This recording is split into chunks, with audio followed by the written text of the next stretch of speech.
Hey guys, it's Bad Memories here. Today I'm going to be showing you guys 3 shlongboards that I've built. So I guess I'll get into this. Here's board number 1. I guess I'll kind of start with this, I guess. Right. This is my current board that I'm riding. Alright. For the deck, went with a red and a blue color scheme. I'm not sure how well it's turning up because of the darkness of the colors. Really dark blue, like almost a navy blue.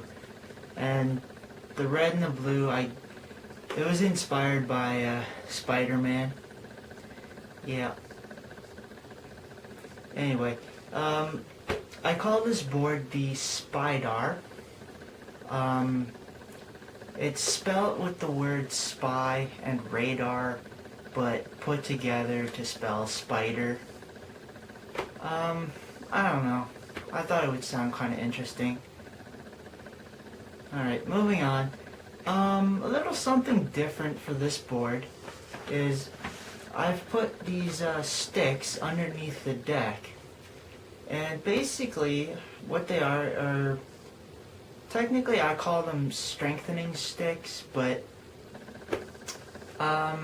basically what they are is a hockey stick cut into 2 lengths and attached to the bottom of the deck from the inside mounting holes. Right? So what these do is basically they protect the bottom of the board from getting scratched or damaged. As you can see, the sticks are kind of worn out, but the deck is pretty much untouched. Now, what they also do is, because they're a harder wood than what the deck is, because the deck is plies of wood and not just one solid piece, it'll have a lot of flex to it. Whereas this is a solid piece of wood, and it doesn't allow for a whole lot of flex. It's a lot more sturdy. So yeah, basically what it does is the board will flex, hit the sticks, and then it won't flex anymore. And by doing that, stopping the flex, it technically strengthens the deck. Now, to allow for the flex, there's actually space between the sticks in the deck. I'm not sure how well it's going to show on camera, but it's there. It's a really small gap, but you can kind of feel it when you're riding. Basically, to get the gap, just take a riser pad or a shock pad, even washers actually. And for the riser pad or shock pad, basically what you do is you cut the corners off, and then you use the corners, and you put them between the stick and the board, and it works as a spacer between the two, therefore allowing for flex. If you don't want flex of any kind, you just put the sticks right against the board. Alright, moving past that, trucks. These are from a local skate shop that I go to called Cyres skateboards. These are their longboard trucks. They have a 45-degree angle base plate, a nice size hanger. From what I'm told, they resemble the Randall R2s. They're like technically knockoff R2s, so they're nice. I like them. A good solid truck. Not much really to say. Moving past the trucks. The trucks are mounted on an angled riser pad. This is a soft angled riser pad. It's just a no-name one. It's off of a parts board I had. Nothing really special. It has the same angle as a Sector 9 angled riser pad, which is my suggestion to use if you're going to be using angled risers. So yeah, nothing special there. Moving on to the wheels. These are what I believe are the Sector 9 9 balls. I'm not sure if they're the 9 balls or not, but they are Sector 9 wheels. They're 70 millimeters, 75 a durometer. They're a really nice wheel. They're center set, lots of grip, nice size contact patch. A really good wheel all around. Bearings. These are shake junt bearings. They're really good bearing. This set is actually about a year and a half old now, to maybe 2 years old. I kind of forget how old exactly they are, but they still work really well. As you can see, there's no real wear in them or deterioration or anything. If you give them like normal maintenance, cleaning them and stuff, you could probably get maybe 10 years out of these bearings. But so far I've only had them for about 2 years, and I don't really keep up maintenance on them, so they still work well. My suggestion for bearings, shake junt. Alright, getting to the last part of this board, which is a little something different from what I usually have. This board has clear grip tape. Now, I went ahead and tried to use the clear grip. This is actually the first time I ever did the grip myself. And I got a huge air bubble, as you can see here.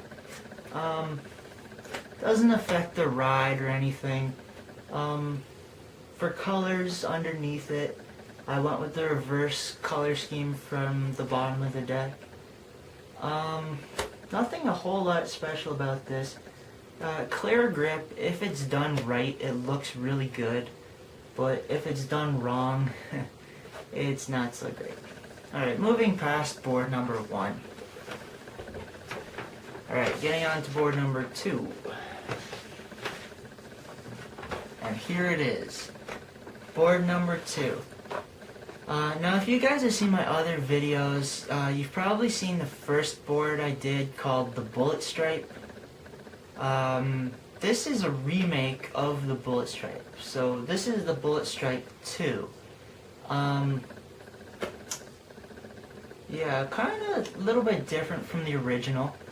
Alright, so starting off with the deck, it has a reverse color scheme from the original. So this one is all black with silver stripes. Now also, this one has a different design from the original. So instead of having my usual 3-stripe design, this one only has 2 stripes. Right, so that's pretty much it for the deck's graphics. Deck has black grip tape, just like the original, so nothing special there. With this board, I wanted to use everything I kind of learned with making boards so far. So I decided to add strengthening sticks to this board as well. I used washers instead of a riser pad. I put them on both sides. On the top here, they're mostly just for style, and on the bottom, it's actually for function. So, yeah, and they're painted to match the rest of the board. From a distance, it actually blends in, but that's got to be a really far distance. But yeah, it matches up. I think it looks good. It functions well for what it does. No troubles yet. Right, moving past that. Trucks. Now, on the original board, I decided to use a different kind of truck from a normal truck. And same thing with this board. Instead of using just a regular longboard trucks, I went with a double pivot truck. These are the gullwing sidewinders. Basically, what they are is a double pivot truck.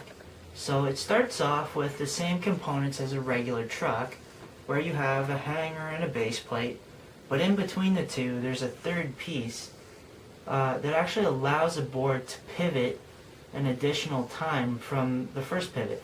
So it'll pivot and then pivot again. And basically what this does is, it lets you have like really deep carves, fast turns, a lot of control with the turning. They're really carve-oriented truck, really cruise, kind of a surfy feel. So they're really good for carving or just cruising around, even commuting. Not so good for downhill because they're a little bit unstable. But beyond that, they're a really good truck. A little bit expensive, but I think they're worth the price if you're really looking for something that's got a good carve. Not much to say with these trucks. They're pretty cool. There's something different. If you can find them for a decent price, I would say to give them a try. So yeah. Alright, moving past the trucks. For the mounting of the trucks, they're mounted with two Sector 9 angled riser pads. For this, I really wanted to kind of de-wedge these trucks and get them sort of as flat as possible so it wouldn't affect the trucks at all for turning or control. So yeah, nothing special with the mounting for this, just doubled up the riser pads. So yeah, moving on to wheels. These are just no-name wheels that I happen to have. Again, they're off of a parts board, so yeah. I don't really know a whole lot about these wheels. There's no manufacturer's name on them. It doesn't even say the diameter. All it says is 70 millimeters. My best guess is probably 81A diameter. Because if you actually feel them, they're kind of a harder wheel. So, yeah, that's my best guess. So, I don't know. Moving past the wheels, bearings. These are really old bearings that I had. I just put whatever I had in this, so these are just old set of bearings I have. I don't really know what they are. All I know is that they're really old and they still work relatively well. Alright, so that's it for board number 2, the bullet stripe. Alright, moving on to the final and last board. Board number 3. And here it is. I call it the Festus. It has a green and a red color scheme. So, bring that in. Yeah. I'm not sure how well that's showing up. It's a bit of a brighter color. I don't know. I kind of made this one close to Christmas. I didn't really intentionally think of these colors at first, but it was pretty much the only two colors I had left of paint, so I just used that. Alright, so nothing special with this deck really. I went back to my usual 3-line design. Nothing special with the grip, it's just basic black grip tape. No strengthening sticks for this board. This is just bare bones, man. Alright, moving on to the trucks. These are the Cyres skateboard longboard trucks. Yep. Like I said before, nothing special really. 45-degree ankle base plate. Just a basic longboard truck. Alright, moving on for the mounting of the trucks. Something a little different for these trucks. Basically what I did was I used washers. Now using the washers is actually pretty cool because if you want to get the exact same angle, all you have to do is stack them up beside an angled riser pad until you get to the same height. Now, there's going to be a certain number for the front and a certain number for the back because it starts off thick and then gets narrower because it's an angled. Now, what's really cool about using washers is as long as you have them tight, they don't shift around, they don't move, so they're perfectly safe to use. And because they're not solid, you can actually take or remove a washer or two to dial in the height or even the angle. So that's a real plus for that. And I personally think I'm going to be using this again in the future. So yeah, just metal washers. You can get them at any hardware store. Get a box of them actually for like a couple bucks. Alright, moving on to the wheels. These are the current wheels that Cyres Skateboards is selling for their longboards. So yeah, not a whole lot with these ones. They are 70 millimeter wheels, and they're listed as being 81A diameter. I forget exactly which one it is. I think they said it was 81A, but if you actually squeeze the wheel and if you ride it, it actually feels a bit softer. That's just my opinion. Personally, I think they're closer to being 78A diameter, but that's just me. Alright, so these are an offset wheel. They have a really wide contact patch, so they're really good for doing downhill riding, cruising, even taking them to a skate park would work.